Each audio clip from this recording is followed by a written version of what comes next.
Olá, gente, tudo bem? Eu vou continuar a aula das grandes navegações. Nós já fizemos uma aula semana passada, essa semana estou fazendo outra aula. E hoje essa aula vai falar sobre o pioneirismo português. Ou seja, por que Portugal se lançou primeiro nas grandes navegações. Então, quando Portugal vai se lançar nas grandes navegações, século XV, a partir de 1415, tá? 1415, ele vai chegar lá na ilha de Ceuta e os historiadores dão aquela data como início das grandes navegações. E aqui está a abreviação, né? Portugal, o primeiro das grandes navegações. Então, aqui é uma abreviação.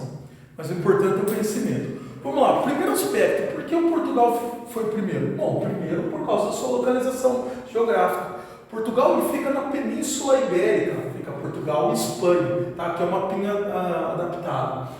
Então, ele fica de frente para o Oceano Atlântico.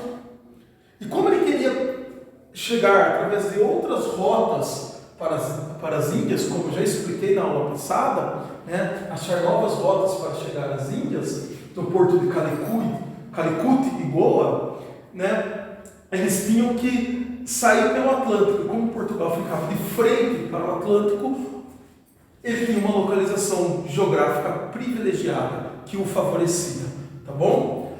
Outra característica, a união da burguesia, a aristocracia e rei. A burguesia porque queria ganhar com as vendas.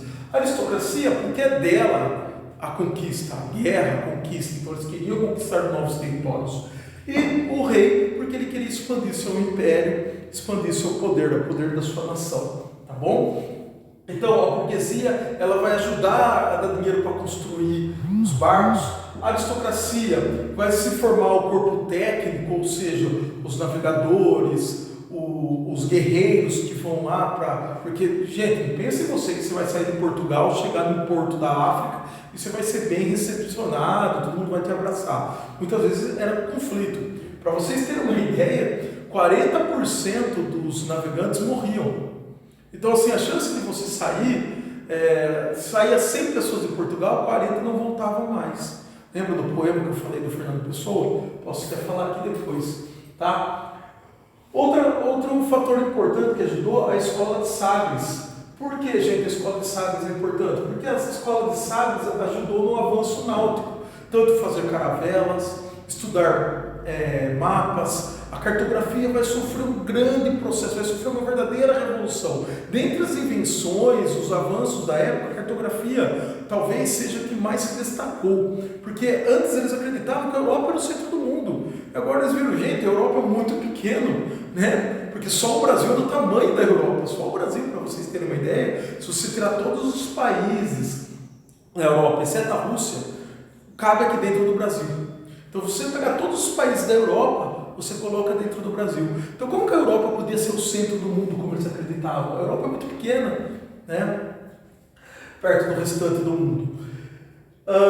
Os mapas, as caravelas, que eram verdadeiras invenções tecnológicas, como seriam naves espaciais hoje. Muitos historiadores, inclusive, comparam as grandes navegações com viagens espaciais. Você também tem o astrolábio, que eu já falei, o uso da bússola, o uso mais extensivo da pólvora, né, que foi lá do Oriente, que chega. Então, Portugal vai ter um grande estudo, um grande centro de estudo, que é a Escola de Sagres, que é um grande centro de estudo para modernizar, né, que naquele momento foi revolucionário, o tipo de navegação que se fazia. Inclusive, gente, é muito legal que Portugal vai ter um avanço muito importante nas correntes marítimas.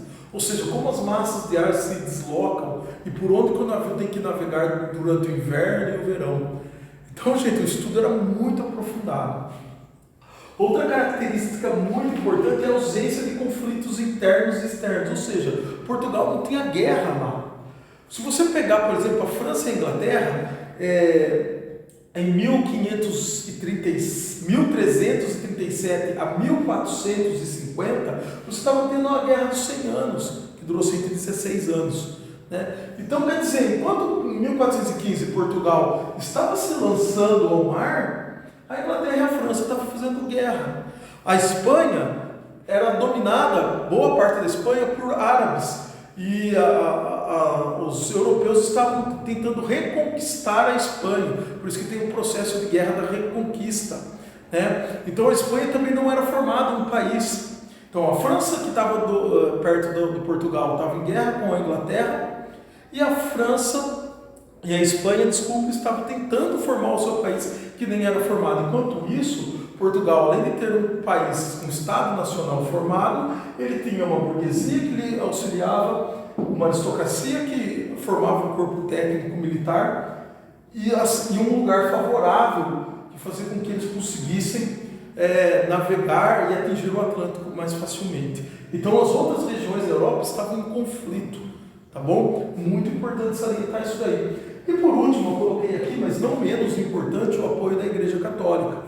Tá? A Igreja Católica, Portugal vai ser uma nação católica, então só existia uma igreja, a Igreja Católica, os puritanos e até judeus lá em Portugal tinham uma série de restrições, tá bom? Várias pessoas até fugiu da Península Ibérica, onde é Portugal e Espanha hoje, porque eles eram perseguidos por causa da sua religião, porque a religião oficial do Estado era a Igreja Católica. E a Igreja Católica, ela sabia, quanto mais o meu império, o Império Português se deslocava, com ele levava também a religião cristã.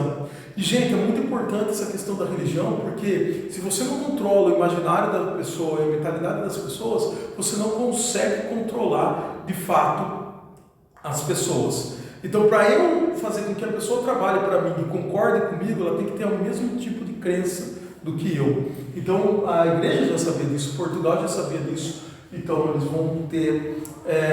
a igreja vai apoiar Portugal e Portugal vai apoiar a igreja. Vai ser uma troca, tá bom? Eu só vou contar algumas curiosidades agora para acabar a aula, para ficar mais legal a aula, né? Que sempre o aluno fala, professor, o que é on-board ou este-board? Nas grandes navegações, foi o jeito que eu aprendi na faculdade, infelizmente, né, que meu professor de escola me ensinou, mas eu aprendi como que é este-board ou on-board. Bom-board, desculpa. Bom-board é quando estava perto, Portugal saía daqui e ele estava perto da costa africana, porque a terra estava perto, então este é o lado bom, né? Porque se eu se afastar daqui eu posso me perder e morrer, né? Eu vou sair, vou enfrentar o mar aberto, o oceano. Então, bom-board é a esquerda, este bordo era a direita.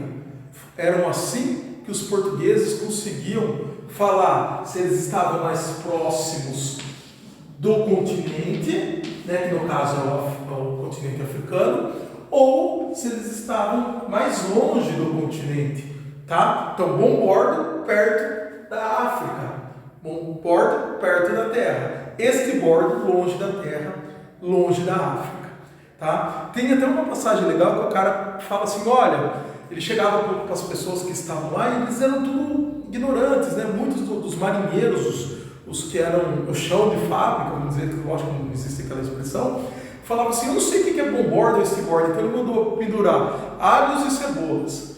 Então quando ele falava bom bordo, era para todo mundo virar o navio ou ir para a região da cebola. E quando ele falava este bordo, era para todo mundo virar o navio ou ir olhar para o alho. Então ele colocava, ele pendurava uma reste, né, de alhos e cebolas, porque as pessoas eram ignorantes, tá bom? Então em 1414 nós temos o início das grandes navegações. Ela vai ser as grandes navegações vai iniciar com cabotagem. O que seria cabotagem, professor? Eles vão de portos em portos, tá vendo? Na borda, no litoral africano, até dobrar o Cabo da Boa Esperança, lá por volta de 1488, se eu não me engano, que na época era chamado de Cabos das Tormentas.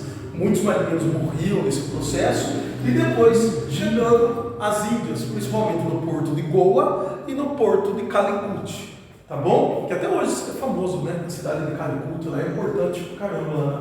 E em 1500 nós temos a chegada aqui no Brasil, né? Se nós desenhássemos o Brasil nessa perspectiva, na região de Porto Seguro, tá bom? Então essas são as características que eu quero que você grave, beleza? Tchau, tchau, um abraço, beijo para todos.